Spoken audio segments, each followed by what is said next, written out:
जय श्री कृष्ण दोस्तों। भगवत गीता के एपिसोड नंबर 3 में आपका हार्दिक स्वागत है। तो साधकों, भक्तों और श्रद्धालुओं, आपको याद होगा कि पिछले एपिसोड में हमने आपके समक्ष 2 सवाल छोड़े थे। सबसे पहले हम पहले सवाल का उत्तर आपको बता देते हैं। देखो, पहला सवाल था कि वीर अभिमन्यु चक्रव्यूह में घुसने और लड़ने का ज्ञान सुभद्रा के पेट से कैसे सीख कर आए थे। देखो, अभिमन्यु अर्जुन और सुभद्रा के पुत्र थे। अर्जुन पांडवों में तीसरे नंबर के भाई थे, वहीं सुभद्रा भगवान कृष्ण की बहन थी। चक्रव्यूह एक बहुत ही जटिल और रहस्यमय युद्ध संरचना थी, जिसको लेकर अर्जुन काफी दिनों से चिंतित थे और उसी चिंतन को लेकर वो सुभद्रा के पास बैठ गए। उस समय सुभद्रा गर्भवती थी, जिस कारण अजन्मे अभिमन्यु ने सुभद्रा की गर्भ में रहते हुए अर्जुन के कमल मुख से चक्रव्यूह की संरचना करने के ज्ञान को सुना और सुनता चला गया। महाकाव्य के अनुसार अर्जुन ने चक्रव्यूह में घुसने की रणनीति भी सुभद्रा को समझाना शुरू किया, लेकिन काफी देर तक ज्ञान की रसधारा को प्राप्त करते करते सुभद्रा की नींद लग गई और अजन्मा अभिमन्यु चक्रव्यूह भेदने के ज्ञान को सुनने से वंचित ही रह गया।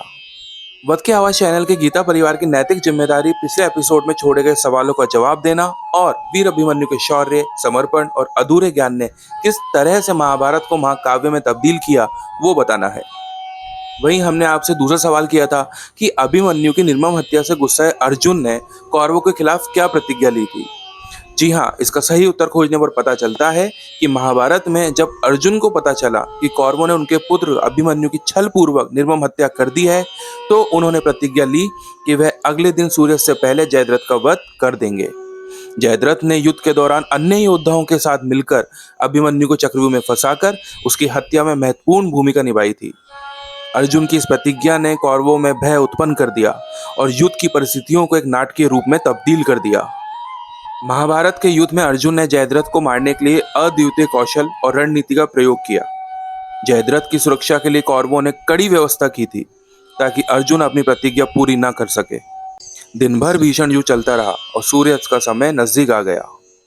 भगवान कृष्ण ने अर्जुन की सहायता की और अपनी माया से सूर्य को ढक दिया, जिससे ऐसा लगने लगा कि सूर्यास्त हो गया है।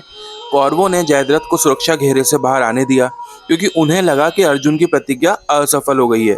जैसे ही जयद्रथ बाहर आया, कृष्ण ने अपनी माया हटाई और सूर्य फिर से दिखने लगा। इस सुनहरे अवसर का लाभ उठाते हुए अर्जुन ने तुरंत अपने बाण से जयद्रथ का वध कर दिया। अर्जुन का बाण इतना ज्यादा शक्तिशाली था कि उसने जयद्रथ का सिर धड़ से ही अलग कर दिया। इस तरह अर्जुन ने अपनी प्रतिज्ञा पूरी की और अभिमन्यु की मृत्यु का बदला लिया। तो दोस्तों, प्लीज वध की आवाज चैनल को लाइक, शेयर एंड सब्सक्राइब करते जाएं।